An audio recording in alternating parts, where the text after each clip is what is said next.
The latest decision comes on the back of the fact that despite Ghana being one of the leading gold producers in the world, its reserves of gold at the central bank as at the end of 2021 was only 8.7 kilograms. According to Vice President Dr. Mahamudu Bawumia, the new policy decision for the Bank of Ghana to have the first right of refusal for all gold mined in the country forms part of efforts to position the central bank to build mineral reserves to stabilize the city. This means the central bank will purchase the gold at world market prices, and mining companies will export the portion that is not purchased by the central bank. Ultimately, once government accumulates enough gold, future borrowing and the local currency can be backed by gold. Reacting to government's new policy decision in an interview with City Business News, Economist Dr. Patrick Esuming urged government to introduce more strategies to diversify the country's export base and increase domestic production in its quest to stabilize the local currency in the long term. If you want to stabilize the city long term, the city's problem is not a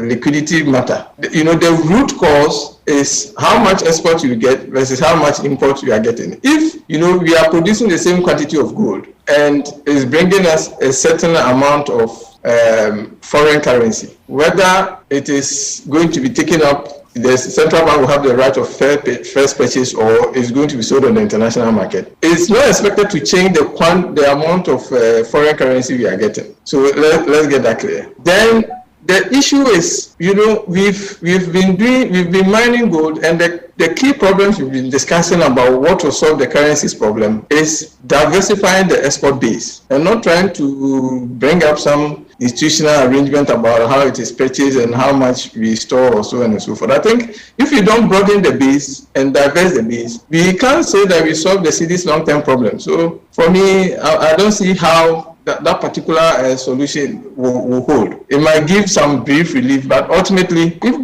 there's variety of sources of export earnings haven't changed, I don't think that we solve the city's problem. So, diversifying the export base and also increasing our domestic production, starting with agriculture and then agro-based processing, to ensure that we do a fair amount of import substitution, so that we're able to save on some of the things that we can produce locally, that we are spending a hard-earned foreign currency to import.